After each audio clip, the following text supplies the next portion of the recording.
IG bans policemen in Mufti from carrying gun.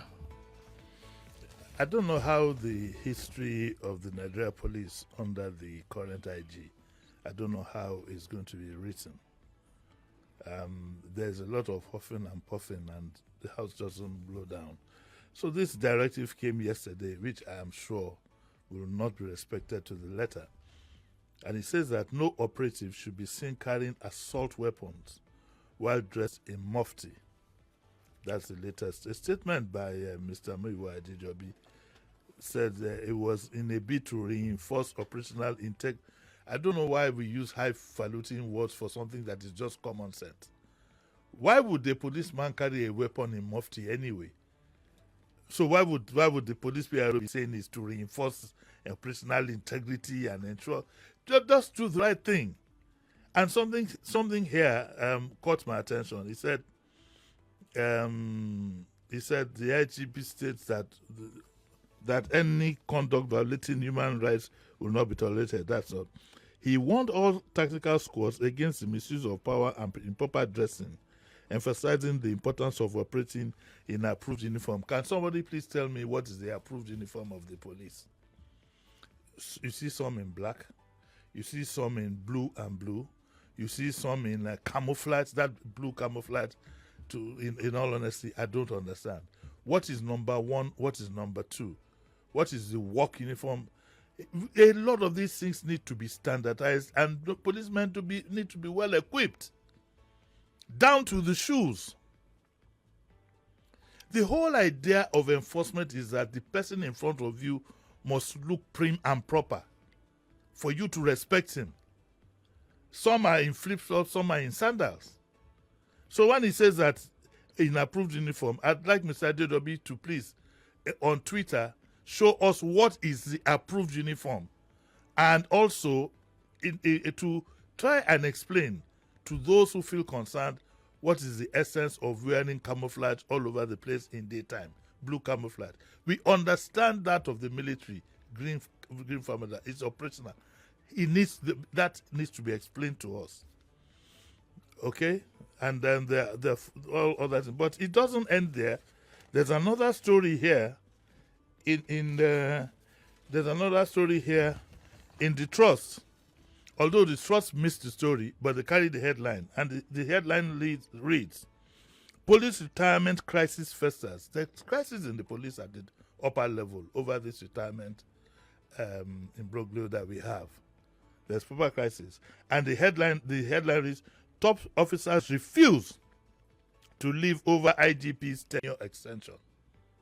So there's crisis. There's crisis, and it should be nipped in the bud as much as possible.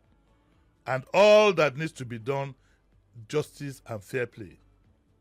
What is good, if you say you want to retire some DIDs who are 60, why should you exempt an IGP? Why?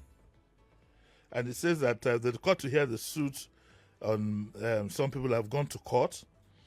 The PSC says that they are not aware of any failure to comply with the directive, and a retired IG says to the IGP, exit honorably. So whether we like it or not, there's crisis. If in a place, an institution, military institution like that, if in that kind of institution, once you have a breakdown of the system, then your guess is as good as mine. Then the third story on the police caught my attention, Sheriff, if you would let me quickly look at this. Yes, sir. And the story is in the Vanguard. I find it laughable. IGP's reforms a game changer. There's this organization called the Justice Watch Initiative. Has commended the Inspector General IGP Kayode Egbetokun for his bold and transformative reforms aimed at improving transparency, accountability, and professionalism in the police force. I don't know who these people are. Just you have so many organizations. Once you have a crisis, especially in government, one group always shows up. And this is the JW1 in the statement signed by Ilechukwu Obiora, described the IGP's recent directives, particularly those addressing indiscriminate case transfers, misuse of police authority in civil matters, and frivolous petitions, as landmark decisions that will reshape policing in Nigeria for the better. That is in the eyes of the JW1. A disturbing video made the rounds yesterday. Unfortunately, the circumstances, but I just have to mention it.